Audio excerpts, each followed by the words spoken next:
Hello everyone.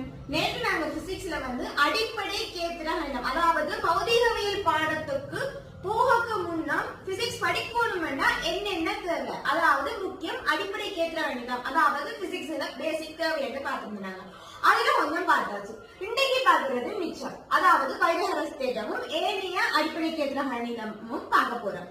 பைதகரஸ் தேற்றம் நாங்க great 10லயே படிச்சிட்டோம். என்ன பைதகரஸ் தேற்றம்னா என்னன்னு ஃபர்ஸ்ட் பார்ப்போம். அதாவது இது ஒரு செங்கோண முக்கோணி. இந்த செம்பக்கத்தின் நீளத்தை காணணும்னா இந்த செம்பக்கத்தின் நீளத்தோட வர்க்கம் ஏனைய இரு பக்கங்களினதும் வர்க்கத்தின் கூட்டுத்தொகைக்கு சமனாகும். அதாவது இந்த ஏபி இதான செம்பக்கம், இந்த செம்பக்கத்தோட வர்க்கம் ஏனைய இரு பக்கங்களினதும் ஏயோவின் வர்க்கத்தினையும் ஓவியின் வர்க்கத்தினதும் கூட்டுத்தொகைக்கு சமனாகும். இப்ப எங்களுக்கு ஏபி செட் என்று தந்திருக்கு. அப்ப ஏபி ஸ்கொயர் எப்படி வரும்? செட் ஸ்கொயர் என்று வரும். அப்ப ஏஓ y என்று தந்திருக்கு. ஏஓ ஸ்கொயர் y ஸ்கொயர் என்று வரும்.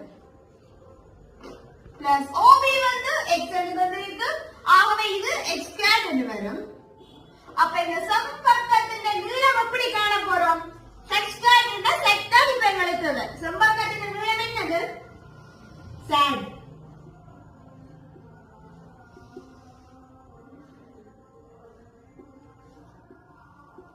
The set summon y squared plus x squared இந்த வர்க்க மூலம். ஏன்னா இந்த வர்க்கம் இருந்தது இங்கால வரைக்கும் வர்க்க மூலம் என்று வரும். ஓகே, இத நாங்க கேத்திர கணித அடிப்படையில காண போறோம். இதுல கொஞ்சம் கேத்திர கணிதத்தை பிரயோகிச்சு கொஞ்சம் எப்படி வேற விதமா பிரயோகிக்கலாம் என்று பார்க்க போறோம்.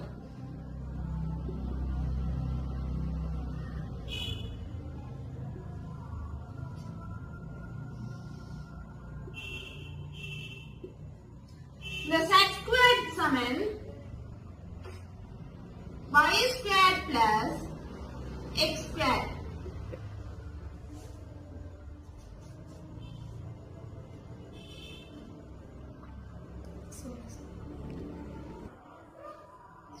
ஓகே, இந்த x squared plus y squared summon z squared. இது எப்படி போட போறோம்னா x over x into z ஓட முழுவதின் வர்க்கம் என்று போடலாம். அப்படி இந்த y இருக்குதானே, இந்த y into z முழுவதின் வர்க்கம் என்று போடலாம். சமன் 1 என்று போடலாம். இது வழமையாவே எங்களுக்கு தெரியும். ஓகே, இதுக்கு பிறகு என்ன செய்ய போறோம்னா இப்ப எங்களுக்கு sin theta cos theta tan theta தெரியுமானே, என்ன sin theta நேத்து தான் படிச்சாங்க. cos theta tan theta first போடுவீங்க. போட்டுட்டு என்ன செய்தாலும் அவள் செய்வது என் அன்பிற்காக தெரியும். இப்ப x over z. ஓகே, இந்த x over z இது தீட்டான்னு எடுத்தா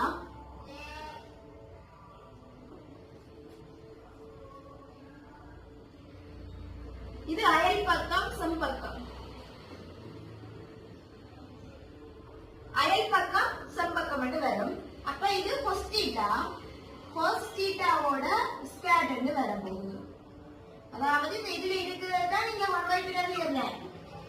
ஓகே, பிளஸ் இங்க பாருங்க y over z. y இருக்கு என்னது? எதிர்பக்கம். இதுல எதிர்பக்கம் எங்க இருக்கு? இங்க இருக்கு. z என்னது? செம்பக்கம். இது எங்க இருக்கு? y over z. எதிர்பக்கத்தின் செம்பக்கம். அப்ப எதிர்பக்கத்தின் செம்பக்கம் எப்படி வர போகுது? sin theta border square சமன் 1 என்று வர போகுது. இப்பதான் எங்களுக்கு தேவையான இன்னொன்று தேவை. அது இங்கால எழுதுறேன் பாருங்க. இப்ப sin thetaவோட ஸ்கொயர் என்று வந்தா, அதாவது sin thetaவின் வர்க்கம் என்று வந்தா sin வர்க்கம் theta என்று வரும். அதே மாதிரி cos thetaவோட வர்க்கம் வந்தா cos வர்க்கத்தின் theta என்று வரும். அதே மாதிரி tan theta வர்க்கம் அப்படின்னு வந்தா tan square tan வர்க்கத்தினுடைய theta தீட்டாண்டு வரும்.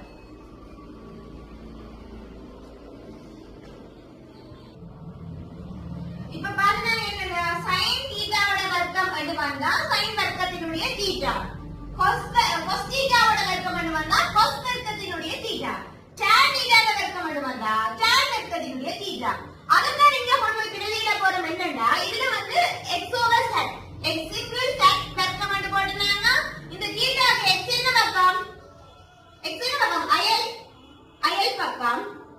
அயல் பக்கத்தின் கீழ் சம்பக்கம். அயல் பக்கத்தின் கீழ் சம்பக்கம் எது? cos theta. இந்த cos தீட்டாவோட வர்க்கம் என்று போட்டுனாங்க. அதே மாதிரி இந்த தீட்டாக்கு y over z என்னது? y எதிர்பக்கம் z சம்பக்கம். எதிர்பக்கத்தின் கீழ் சம்பக்கம் sin தீட்டாவோட வர்க்கம் என்று போட்டுனாங்க. இதே கொண்டு போய் இப்ப இங்க எழுதிட போறோம். அதாவது cos தீட்டா வர்க்கம் என்று வந்திருக்கு. இதுல cos தீட்டா வர்க்கம் என்ன என்ன போடுனாங்க? cos வர்க்கத்தினுடைய தீட்டா என்று போடுனாங்க. அப்ப இதுல என்ன போட போறோம்? cos வர்க்கத்தினுடைய தீட்டா பிளஸ் sin தீட்டால வர்க்கம் வந்திருக்கு. அதுவும் அதே மாதிரி தான். sin தீட்டா வர்க்கம் என்றா sin வர்க்கத்தினுடைய தீட்டா. அப்ப என்ன போட போறோம்? sin வர்க்கம் தீட்டா சமன் 1. இதுல இவ்வளவுதான் விளங்கிக் கொள்ளணும். ஓகே, இப்ப பார்க்க போறது என்னன்னா sin மைனஸ் தீட்டா அண்ட் வரையக்குல வந்து நாங்க மைனஸ் sin தீட்டா அண்ட் பிரயோகிக்க வேணும். அதே மாதிரி cos மைனஸ் தீட்டா அண்ட் வரையக்குல cos தீட்டா அண்ட் தான் பிரயோகிப்பாங்க. சரியா? tan மைனஸ் தீட்டா அண்ட் வரையக்க மைனஸ் tan தீட்டா அண்ட் பிரயோகிப்போம். இந்த cos தீட்டா மட்டும் தான் நாம கொஞ்சம் அவதானம் செலுத்த வேண்டிய ஒன்று. ஏன்னா cos மைனஸ் தீட்டா அண்ட் வந்தாலும் நேர் cos தீட்டா அண்ட் தான் வரப்போகுது. அடுத்து நாம பார்க்க போறது என்னன்னா ஓகே, இப்ப பார்க்க போறது என்னன்னா sin மைனஸ் தீட்டா அண்ட் வரையக்குல வந்து நாங்க மைனஸ் sin தீட்டா அண்ட் பிரயோகிக்க வேணும். அதே மாதிரி cos மைனஸ் தீட்டா அண்ட் வரையக்குல cos தீட்டா அண்ட் தான் பிரயோகிப்பாங்க. சரியா? tan மைனஸ் தீட்டா அண்ட் வரையக்க மைனஸ் tan தீட்டா அண்ட் பிரயோகிப்போம். இந்த cos தீட்டா மட்டும் தான் நாம கொஞ்சம் அவதானம் செலுத்த வேண்டிய ஒன்று. ஏன்னா cos மைனஸ் தீட்டா அண்ட் வந்தாலும் நேர் cos தீட்டா அண்ட் தான் வரப்போகுது. அடுத்து நாம பார்க்க போறது என்னன்னா ஒரு புள்ளியை சுற்றி 360 பாகையில கோணம் இருக்க போகுது. அதைத்தான் நாங்க இங்க பார்க்க போறோம். இது ஒரு வட்டம் இங்க இருக்கு மையம்.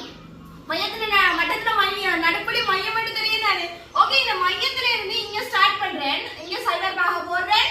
90 பாகை, 180 பாகை, 270 பாகை, 360 பாகை. எங்க ஸ்டார்ட் பண்றோமோ சைவர் எங்க ஸ்டார்ட் பண்ணுதோ அங்கதானே முடிவு வட்டத்துல வரப்போகுது. எங்க தொடக்குறோமோ இங்க பாருங்க, இதான் வட்டம்னா இப்ப இங்க தொடக்கிறா நான் இங்க தானே கொண்டு வந்து முடிக்கணும். அதே மாதிரிதான் இங்க சைவர் போட்ட வட்டில அப்படியே தான் வரப்போகுது. ஏன்னா இங்கால பக்கம் இப்படித்தானே 90 பாகை நாங்க பாக்குறோம். ஓகே, அப்படித்தான். இதுல எல்லாமே வந்து இதான் சைவர்ல இருந்து இந்த 90 பாகையை சொல்ல போறது முதலாம் கால்வட்டம். இந்த 90 பாகையில இருந்து 180 பாகை வந்து இரண்டாம் கால்வட்டம். 180 பாகையில இருந்து 270 பாகை வந்து மூன்றாம் கால்வட்டம். 270ல இருந்து 370 பாகை வந்து நாலாம் கால்வட்டம். இதுல ஒவ்வொன்றுக்கும் ஏன் பாக்குறோம்னா இந்த sin பெருமானம், cos பெருமானம், tan பெருமானம் நேர்ல வருமா மறையில வருமா? கேள்வியில எப்படி கேள்வி வந்த உடனே யோசிக்கணுமா? இல்ல, ஒரு ஷார்ட் மெத்தட் தெரிஞ்சிருந்தா தானே. அதுக்காக தான் இந்த முறை.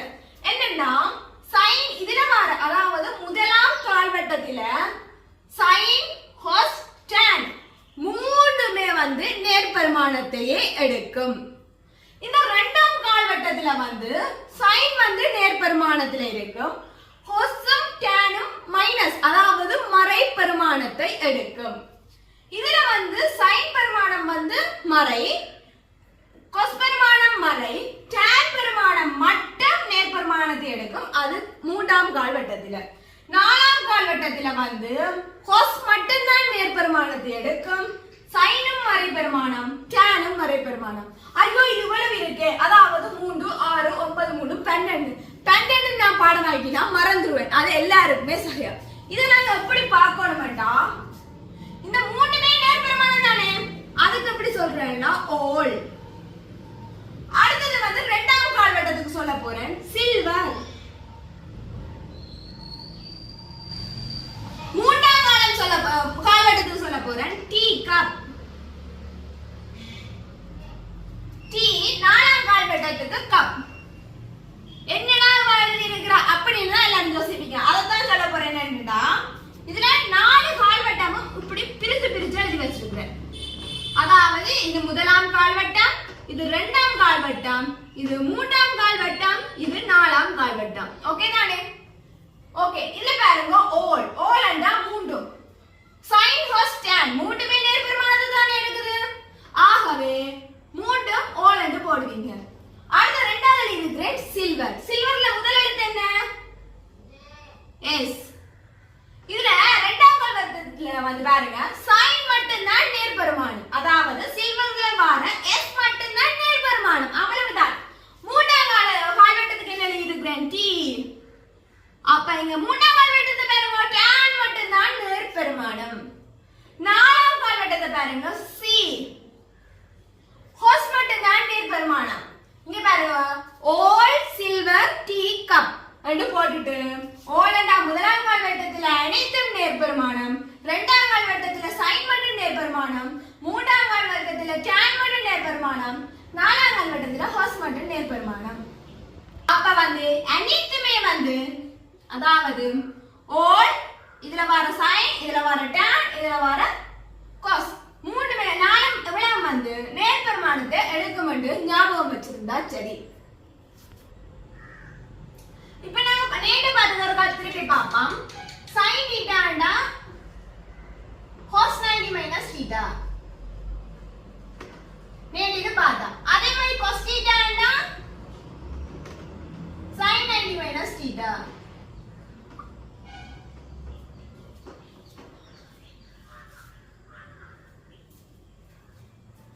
tan theta ண்டா sin theta விங்கள் cos theta. So இப்ப முதலாம் கால்வட்டத்துல வந்து ஒரு கேள்வி சும்மா ஒரு கேள்வி பாப்போம். அதாவது sin 90 minus theta எப்படி வரும்? cos theta ன்னு பார்த்தோம். சோ இதுல sin 90 minus 30 என்று போறோம். அதாவது 90 minus 30 என்று போட்டா cos theta அதாவது sin 60 என்று வரப்போகுது.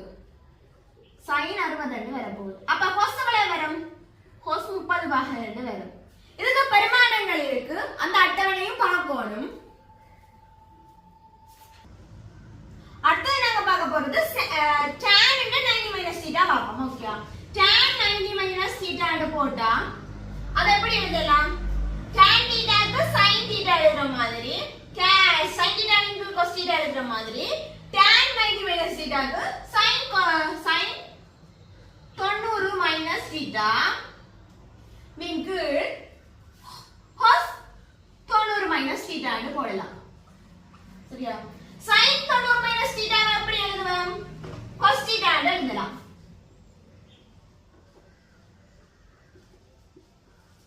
sin 90 minus theta எப்படி எழுதலாம்? cos theta. cos 90 minus theta sin theta ன்னு எழுதலாம். எழுதலாம் தானே? ஆனா பாருங்க tan theta க்கு வந்து sin theta வின்கீழ் cos theta. ஆனா இது பாருங்க tan 90 minus theta க்கு cos theta வின்கீழ் sin theta. அப்ப என்னன்னு சொல்லலாம்? 1 over tan theta. இந்த cos theta வின்கீழ் sin theta என்று வரும் பெருமத்தில் 1 over tan theta. இதத்தான் சொல்றது cot theta. இதத்தான் சொல்றது cot theta. இவ்வளவுதான் வடிவ நோட் பண்ணுங்க. அடுத்ததுக்கு போவோம். ஓகே, இப்போ நாம அடுத்ததா பார்க்க போறது வந்து sin cos tan உரிய அட்டவணை. எங்களுக்கு மெயினா வந்து இவ்வளவு தான் தேவை. அதுக்கு அங்க தேவையில்லை, மிச்சத்தை நாங்களே கண்டு போடலாம். இப்போ வந்து கோணம் sin theta cos theta tan theta சைபருக்கு வந்த உடனே எழுதணும் 0 1 0. அதே மாதிரி 90 க்கு போன உடனே இங்க 0 இருக்கிற வழியா இங்க 1 வரும், இங்க 1 இருக்கிற வழியா இங்க 0 வரும், tan மட்டும் மாறி வரும். சரியா? இதுல 0 இருக்கிற வழியா இங்க முடிவிலி என்று வரும். சரியா? அதே மாதிரி 180 பாகைக்கு போயிருக்கு. அதாவது ஒரு வட்டம் இதுல 0 இருந்தா இங்க 180 பாகை தான் இருக்க போகுது. அப்படி பாருங்க, இங்க 0 இருந்தா இங்க 0 தான் வர போகுது, இங்க 1 இருந்தா மறை ஒன்று வரும். இங்க சைவர் இருந்தா சைவர் தான் வரும். அதாவது tan பெருமானமும் sin பெருமானமும் சைவர் சைவர் ரெண்டே வரப்போகுது. சைவருக்கு மரப்பெருமானம் இல்ல தானே, ஆகவே சைவர் தான் வரும். கொஸ் பெருமானம் மட்டும் சைவர் பாகையில வந்து ஒன்றாகவும் 180 பாகையில மறை ஒன்றாகவும் இருக்க போகுது. அதாவது இங்க +1 இங்க மறை ஒன்று தானே போறாங்க. அப்படித்தான் இதுல ஒன்றண்டபடியா இங்க மறை ஒன்று வரும். இங்க பாருங்க sin 30 பாகை வந்து அரை. சரியா? cos 30 பாகை வந்து 3 வர்க்கமூலம் 3/2. அப்ப tan எப்படி வரும்? 1 வர்க்கமூலம் 3. இந்த ரெண்டும் வெட்டுப்படும். அது தெரியுதானே? tan சமன் sin வின் கீழ் cos so sin வந்து 1/2 கீழ cos வந்து வர்க்கமூலம் 3/2. சரியா? 1/2 இங்கள பெருக்கிக்க வந்து மேல 2 கீழ வர்க்கமூலம் 3 வரும். ஆக இந்த ரெண்டும் வெட்டுப்படைங்க 1 வர்க்கமூலம் 3 வரும். இப்ப tan பெருமானம் காண்றது விளங்கி இருக்கும் என்று நினைக்கிறேன். இன்னொன்றுக்கும் செய்து காட்டுறேன். இப்ப பாருங்க இந்த sin 45 வந்து 1 வர்க்கமூலம் 2. cos 45 வந்து